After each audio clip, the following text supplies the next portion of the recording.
Hello, welcome to I Got Board Game. It's been a long time since I've posted here, either a video or on the Tumblr. But since we are in lockdown and since I've been in contact through video chat with my friend John over there, hopefully it's pointing in the right video window. We thought we would kind of just share our kind of casual discussions about board games because we do talk about them at length pretty often, right? Like anything we play. So long. I mean, hopefully these reviews won't be that long, but the idea is we wanted to just share our conversation, and that'll kind of be our review for you guys to get some other thoughts. Here's some other ideas about games. Not necessarily how to plays. There's a lot of channels for those that do a great job, like Watch It Played with Rodney Smith, and then a lot of the Dice Tower review videos have rules with them. So if that's what you're expecting, that's not what we're going to be doing. We would probably just give a brief overview of a game that we decide to talk about for the week. But mainly, we'll just be sharing our thoughts and our experiences with the given game, just to give you another perspective and see if it's something that you're interested in, and hopefully just give you a better idea of what kind of board games you would want to try. And so today, John, if you want to let us know what game we are talking about. Today, we will be speaking about two of our favorite games, Splendor. Splendor. Dude, that's a cool background. I'm just not, I can't do the technology. No problem. Just go to Google. Free advertising from Google. What is the Google? Okay, so yeah, so Splendor, we both actually have this game. And so, yeah, this is what we're going to talk about today. We played Splendor, well, it's been years now, right? And it was actually at Game Castle, right? In Santa Clara, I want to say. So now you guys have an idea of where we are. But I remember it was a game where like it was someone else's game, right? And they invited us to sit down and play with them. We're like, okay, sure. We hadn't even seen it or heard of it before. And then I think it went really well though, right? Yeah, I mean, it was one of those games where I think it's like you kind of see it, and when you start playing, or when you first kind of look at it, it seems like, oh, well, it seems interesting, but it's very nice. It's very pretty, as you can see in the background. And we'll probably go over a little bit of the components since we have our board games in front of us to share, if you're not familiar with the game. But I think despite its beautiful presentation, the game itself is very easy and it's very simple to learn, but it's actually really very intriguing to play as well, in addition to to not only being visually appealing too. So yeah, to start off and talking about Splendor, the theme is really light. You don't really get a feel for it that much when you're playing, but just to let you know, the theme is very Euro kind of a theme, a Euro game theme, meaning it's not about combat, but it's about kind of resource management. And in general, the theme is, I think you are merchants trying to set up shop and gain prestige, which is kind of the victory points, the way you win the game. You get prestige for attracting the most nobles or having like the nicest, most valuable gems. And so that's the theme in a nutshell. But then gameplay wise, yes, there's the rule book. It's really small, right? The rule book's just like you open it, it's just these 2 pages, right? And then maybe like half of the back. So really easy to learn. I was actually telling one of my previous coworkers recently that who was asking for a game recommendation, and I recommended Splendor. I've taught it to a lot of people, and I had played like Camel Up with her, and she was like, "Okay, that one's Camel Up is easy to learn, so I'll probably get that for my family." Also a great game. Also a good game, yes. Also a fun game. But then I was like, well, if you do decide to get Splendor to try it, like it's also very easy to learn. Like you do not need to be worried about it. It's a game I've taught to a lot of people as like the first board game I show people. Um, and so that's why, yeah, it's really easy to learn. And so again, this isn't a how to play, but a brief overview is basically that you're gonna have these gem cards and gems as John was showing, which if you actually have a nice version of this, an earlier version of it, they are weighted, right, John? Are yours weighted? I don't know if that hurt it. That made any sense. But they're weighted like poker chips, like nice poker chips. Uh, I'm not saying you need to go out of your way to get an early version of it because I heard later versions, they aren't weighted anymore, right? We have a couple of friends who got it later and told us about that, and that was really unfortunate. Yeah. So if you just happen to get like an earlier edition, like a first edition or something, um, your chips will be nicer. But the idea is you'll have those chips, you'll have these gem cards laid out on the table in a certain way, and the gem cards all have like a cost, basically how many gems of a certain color, like 3 green, 1 red, 2 green, and then to buy it. And so you're gonna take turns, 1 action per turn, to either collect these gems, these gem chips in a certain way, or to buy the cards themselves. And then the cards themselves in the future will provide you the gem depicted on it. And so basically anything in the future, if I had this card, anything in the future I want to buy would cost 1 less. I want to say this is Onyx, 1 less black gem. And so it has that kind of, I mean, that's probably like the nicest part about the game. I feel it's like it's that feeling of shopping, right? It's you're collecting gems enough to get the card you want, and then the card gives you a little bit more of like permanent money. Mm-hmm. And then that's part of the addiction of it. I feel. Mm-hmm. I don't know, John, if you have Yeah, anything. and I think building off of that is as you progress and play through the game, in a lot of games, when you buy things for your tableau, typically what will happen is they just kind of become things that sit in front of you. But because of the artwork being so nice and the fact that you're tracking the gems and each of the cards has not fully unique pieces of art, but definitely very nice art on each of the cards, you get to see, as we were saying with the theme, being traders and kind of growing your empire, growing your connections to the different people, as you can see in this picture, or the places, as you slowly kind of build up your merchandise and your kind of mercantile empire is the idea, right? And it's really nice because, as we were saying, with the components and the play style, because it's a very simple game in terms of the things you can do, you can really also focus your attention on just the presence of, as we were saying, shopping around, collecting gems and holding these gems and actually being able to trade and use them and see the buildup of those gems within your kind of merchant experience. Mm. Yeah, I mean, like just the idea, like to give people a better idea is like you collect gems for free, like a certain number per turn if you take that action.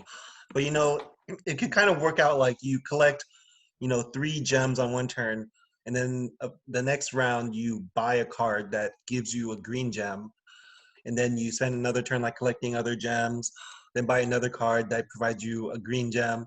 So then like as you're getting those cards, they just stay with you, no one else can take them. And Mm-hmm. so then by that point you're getting a 1 green gem discount, or then a 2 green gem discount on anything you buy on a later turn. Mm-hmm. And that's just, it was not something I expected when I first played it. Like I had no idea again like what the game was gonna be like. But then that feeling of like just doing that, it's like, oh my gosh, I can buy more and more.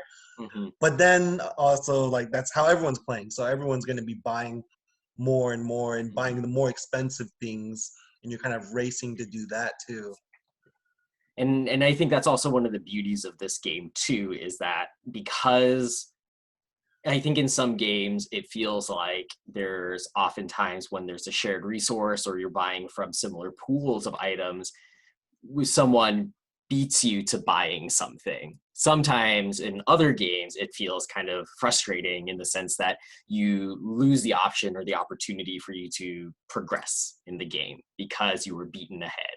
But in this game, the fun thing about it is that the way that the scoring and the way that the cards work is even if someone ends up buying something that you were originally planning on buying, there's so many options of the types of cards that you can buy or other things that you can do that make it feel like, maybe it didn't quite go according to your plan, especially if you have a number of other players, but it still gives you the opportunity to say, well, maybe that wasn't the first choice, but I have enough options that I can do something else instead and still feel like you're doing well and that you're still able to kind of follow through with your plans or follow through with doing something that feels productive within the game itself. Yeah, because even if someone gets something that you want, if you kind of had yourself set up a certain way with, maybe extra Mhm. gems of certain colors and then extra cards of certain colors, like it might not have been what you wanted originally, but you could still buy something else.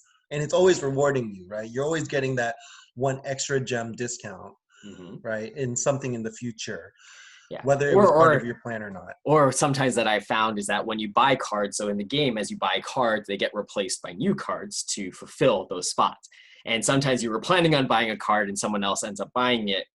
And then the revealed card actually is an even better card than Yes. you realize. And there's a little bit of that risk reward factor sometimes that comes through of, hey, this is actually better for me than I thought it was going to be. And you end up being rewarded for something that somebody else did, which is also kind of a nice feel. So the other person, they did what they wanted, but then now you're able to keep kind of moving ahead because it's a better deal for you. And then also from the perspective of that other person, then, right? Hmm. Sometimes you're playing like that way too, right? You're trying to buy something that someone else wants to try to slow them down.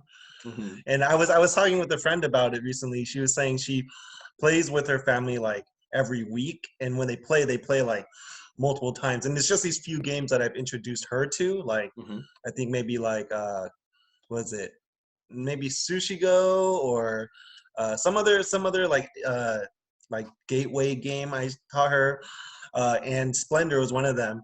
And then she was telling me how she and her family like, or her maybe even her niece like gets to that point now that like not just only planning for what they want, but planning for what other people want and Hmm. trying to get that before them. Like that's when you're playing the game like a little more vicious, I would say. Competitively. Competitively. But you get to that point, right? Like starting out, it doesn't feel like that kind of game, right? Where it's like, oh yeah, we're just like out to like mess up each other's plans. Like, no, I just want to go at this pace and get my stuff. Next player, their turn, they'll get their stuff. But then once you get used to how the game works, the next jump is to being like, oh, okay, I want this stuff. Oh, but I see they have the gems to buy that stuff, Mhm. so maybe I should buy it first.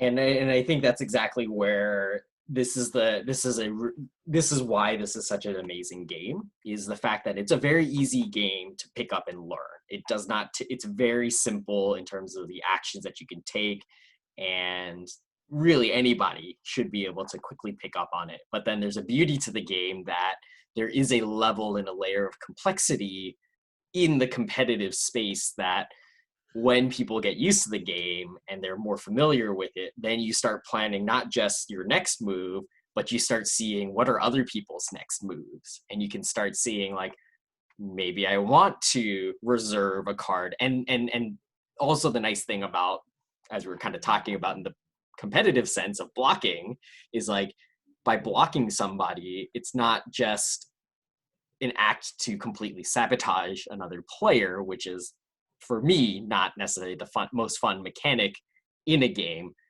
But by doing the block, it's also helping you out in the game, because there's a couple of different ways you can do that, by either reserving the card, which gets you an additional special resource that's wild, or you can actually straight up buy it and it becomes a part of your tableau as a part of your mercantile empire, which is also fun. And then the other person has to figure out, what am I going to do now, right? So these are the wild tokens John was mentioning. Gold, which can count as any gem. So yeah, that is a little other detail in the game. But you know, I think something that's cool about it. I mean, I don't want to just come off like we're just gushing over the game like it's our favorite game. I wouldn't say it's my favorite, but it's really high up there for how easy, how often I've taught it. Lies to you.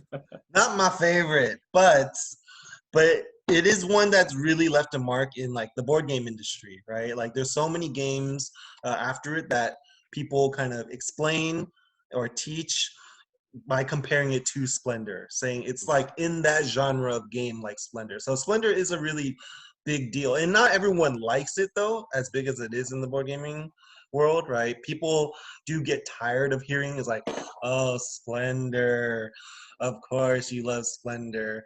You know, but I mean I don't have a problem with a game like being so popular and but actually being a good game, you know?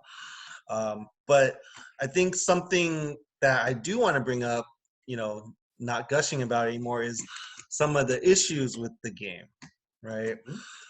So I think the biggest issue that we came across when we first played it, after we first played it, was how balanced does it feel, you know? And I think there is maybe an issue, to warn all of you, that it seems like the first player, the person who starts the game, has an advantage. And it does kind of make sense that they would if they don't mess it up.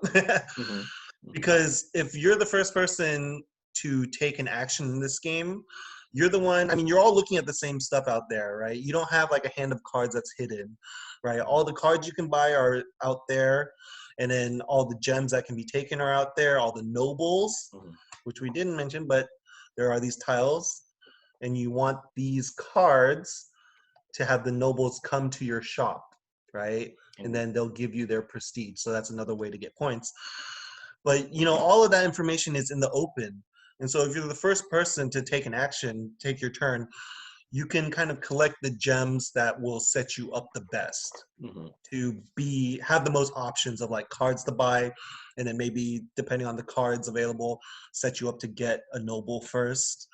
Where then if you're the one kind of setting the pace, then second player, third player, fourth player, they kind of have to choose a different plan because they can't outpace you doing that same plan.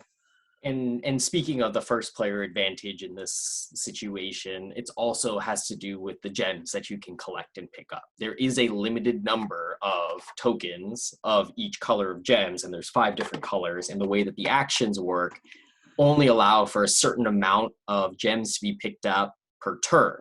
As I believe we mentioned before, you can pick up either 3 of different colors at a time, or 2 of the same color, but it has to be a stack of at least 4 in order to pick them up. And for the first player, typically they have an advantage because it allows for them to basically have the most selection of gems to choose from, and then easily be able to see what the other players are going to do next after them as well. And that gives them a much greater advantage. And also the fact that you can only have a certain amount of gem tokens in front of you at a time. You can have up to 10, and that's the limit. If you ever go past that, you do have to discard down to 10. So typically the first player really has a strong advantage because, as Ben was saying, you set the pace of the game, and the end of the game ensures that everyone has an equal number of turns, but otherwise does not run an additional round like maybe some other games might, where if you trigger the end game or the end state of a game, it gives an additional extra turn for people to try to balance it out.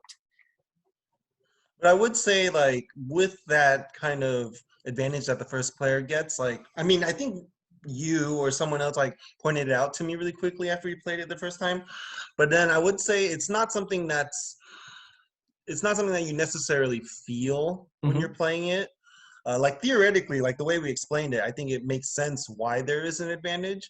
But then when you're playing it, like you can see for one, like the first player could mess up their advantage, right? Mm-hmm. Like they could spend gems to too many gems to buy a more expensive card and just not be set up on a Exactly. future turn, and so they kind of fall back to the same pace as everyone else, Mm-hmm. right? That can happen very easily if they just Mm-hmm. didn't think of buying the right card at the right time. Mm-hmm. And then the other thing is like also the gems they take, right? They could easily just take gems that don't set them up for more options, right? But Mm-hmm. maybe just very narrow options on what they can buy. Then again, they kind of hinder themselves. So if you're smart and constantly on top of it as first player, yeah, I think you can keep your advantage, right? Mm-hmm. But when you're playing like with just casually, right? It's easy to just not have that advantage, and you definitely don't always just like feel like the first player is immediately ahead of you, right? It's not Mm-hmm. like you start the game and it's like Yes. you're first and then you take these gems like, oh my gosh, you're like so far ahead. It's like it's not like that because you're Mm-hmm. still all doing the same actions, right? It's not like Mm-hmm. they got 3 actions and you got one. Mm-hmm. It's still all just one action for one action. So you don't necessarily feel it, I think, unless Mm-hmm. you really try to look at like, okay, at this point, first player has these things and that's why they're ahead of me. Mm-hmm. And that's also where the cards that appear on the tableau and replace over time is also very important to this game too, because the way that the cards set themselves up as they're appearing will have different cost values, and they're based on the color scheme of each of the gems. So while first player, as we were mentioning, does have an advantage that they can maybe initially set up in a certain way on the cards that they buy, if the tableau ends up not showing cards that they can use that gem advantage for, it actually prevents them. And it is kind of built within the game too, in a way, to allow for maybe some slight balancing, again, kind of based on just the way that cards are revealed. Obviously, not something that is directly controlled, but at, it does lead a little bit of a balance mechanic in that space as well. Oh yeah, that's Um, true. Yeah, I didn't think of that, but mhm. yeah, it's true. Like that, just that I say random it from part. experience because that happened to me. I had a really good build going as first player, and then I got blocked for like 6 buys in a row with no gens. And I believe I bought a lot of blues, and there was nothing in the entire tableau that had blue for purchase for like Mm-mm. 6 cards, and I was very frustrated. No, that's true. I mean, I can, yeah, when you're describing it, I could easily imagine that kind of situation too, where it's like, maybe as first player, you saw that two of the nobles need like blue gems to get. Mhm. And then, you start getting gems and cards to get those ones, right? But then the second player had to adapt immediately and not go after those nobles. So Mhm. maybe they went for one that needed like red gems. And then while you throughout the rounds, you see that like red gem cards are the ones that like keep coming up. For And it's just purchasing like, new cards, and then what happens is like then you start falling behind because somebody else is able to use those free resources that they have from the previous purchases. So it and has so happened. then and so then going back, actually, like that is something that I do like in the game too, the idea of like the cards and the randomizing. Mm-hmm. Because something that I kind of pay attention to a lot in playing games is like how much like randomness is there in the game, right? Mm-hmm. We often like bash on games like Catan and Monopoly and Risk, right? Which are like And the game of almost life. or like, don't bash on light. No, I'm just kidding. But those games, those older games, like Catan's obviously newer, but Monopoly, Risk, like those are like all luck, like Mm-hmm. all randomness, pretty much. where like when I play games now, especially modern ones, it's like, do I like the amount of luck in it? You know, like some of our friends, I mean, maybe you also like games that don't have luck. So, you know, you kind of just show that you're superior to everyone you're playing with. It depends. It depends. I think there's definitely elements of luck when done correctly feel good and feel right. Like, because randomness in a game brings freshness, right, to the way that you play a game, where it's not always 100% certainty, because that's when you get into the situations of games becoming like chess, which chess is a great game, but then you can clearly see who are pros and grandmasters because there's such a structured way on how to play the game, because it's not randomness, it's completely, you know, you can map out start to end actions and decisions, right? So randomness is not a bad thing, but when your entire game's premise of success is impingent on randomness, that's where I think, as Ben was mentioning, some people like myself may not appreciate a game where it's only about how well, for example, maybe dice roll or some other aspect that is a very randomized kind of process, where it feels like no matter how much you plan, like in Risk, you can have an army of 35 fighting against an army of 2 and you could still lose if the person rolls higher every single roll.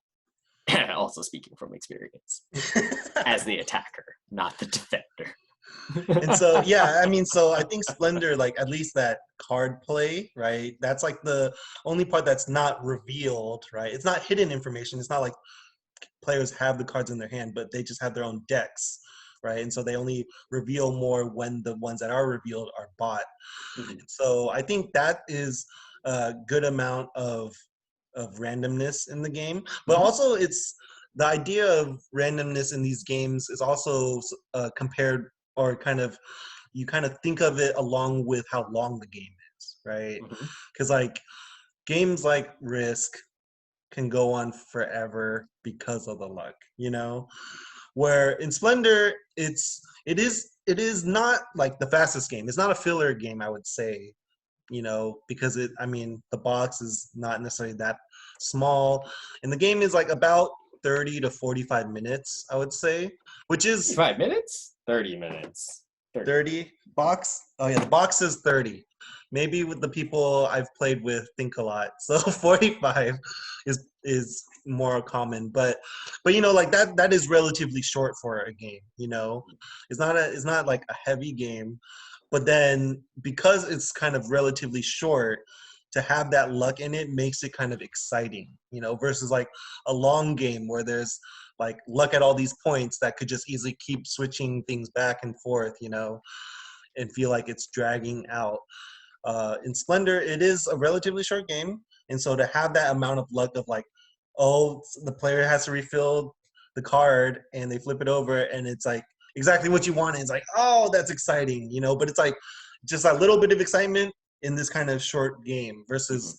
a long game and a lot of maybe exciting, disappointing moments. And I think that's where the beauty, also a lot of the beauty of this game is too, is that it's not a heavy time commitment to play this game. And even if someone feels like they steamroll or they're able to power ahead compared to other players, it's not dragged out. It's not something that you feel like, oh, we have to spend an additional 30 minutes because we know that they're going to win, but we have to play it out, right? In this game, it's pretty quick in this understanding of, okay, maybe we're reaching the end game and the end game doesn't take a long time to complete.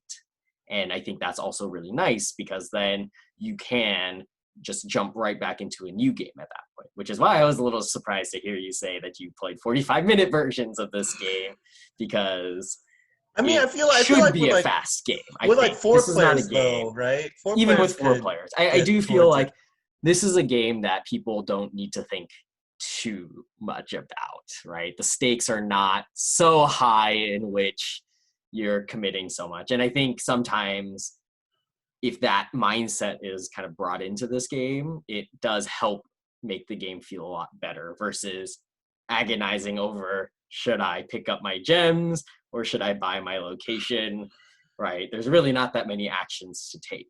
And so it's nice to be able to just quickly jump in and just play through it in that way. So to all my thinker gamers out there like myself who love to agonize, this is a game that you really don't need to do that too much also.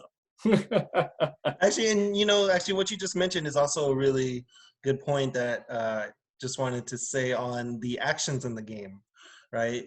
The game just has like a handful of actions and you can only do one a turn. 3 in total. Right, like right. well, yeah, like buying gems. I mean, taking gems in some way, right? There's two ways: collecting gems on your turn, reserving a card, or buying a card.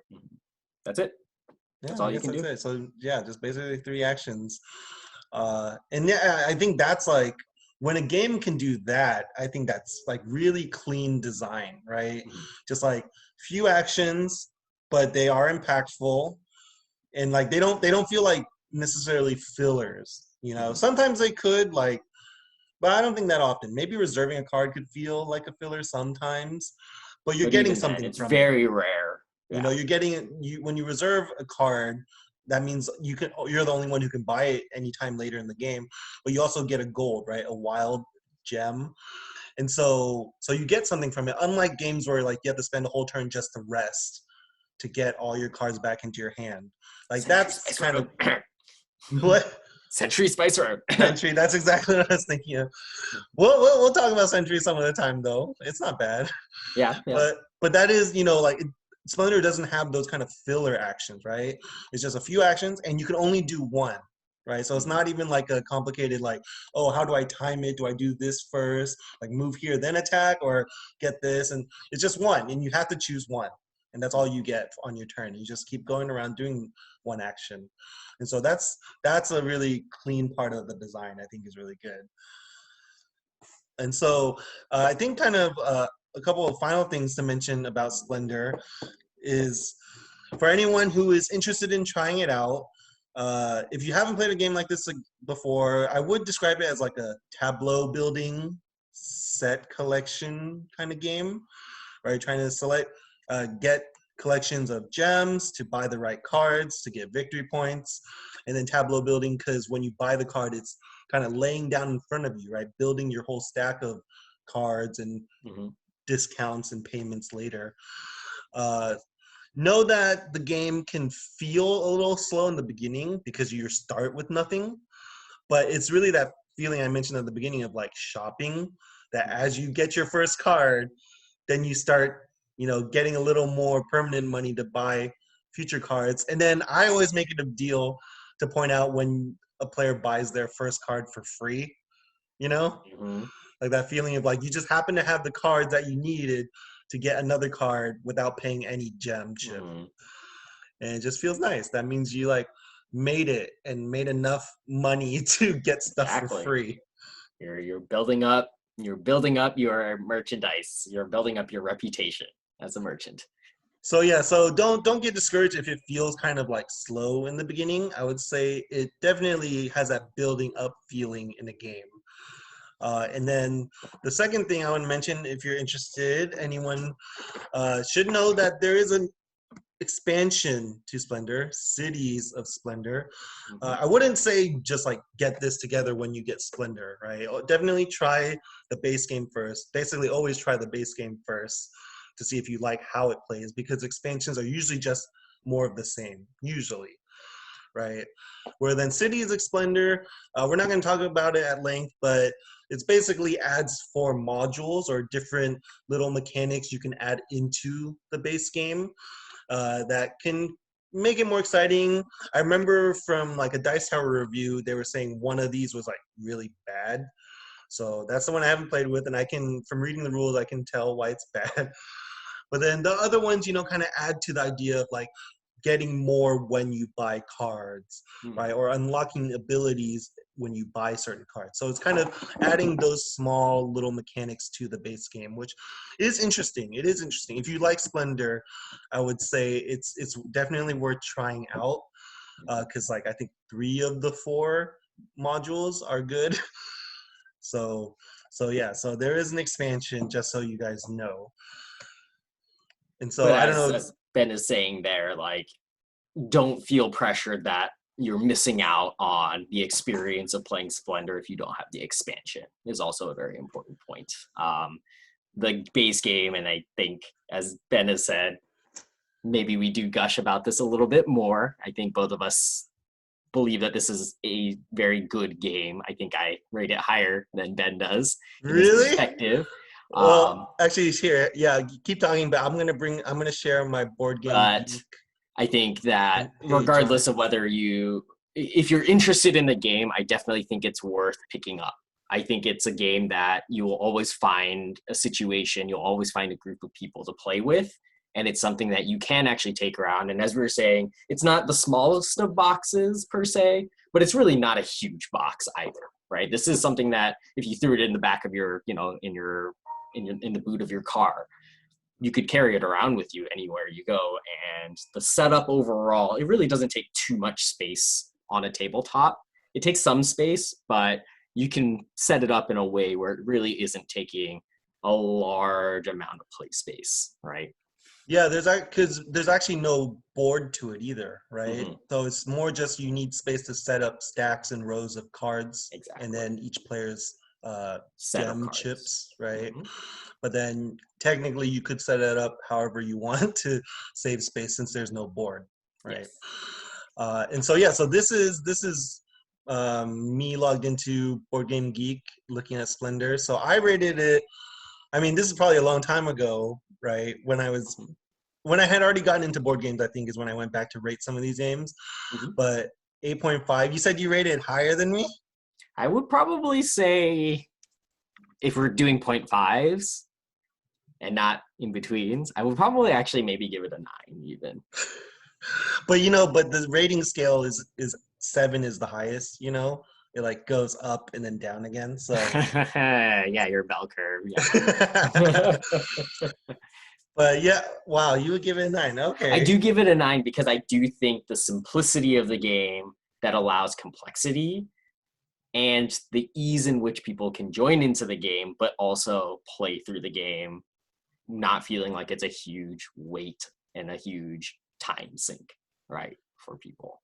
I think that's why I think this is one of the best developed games because just the nature of the game. I don't think it's the perfect game, which is why I wouldn't get anything higher than that. There are, as we mentioned, the issues, and ultimately, if you play this like a few hundred times, it might start feeling the same.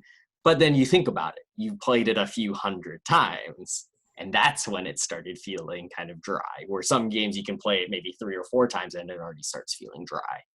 So, Yeah, so I mean, looking on here, I've logged plays, 56 plays. mhm.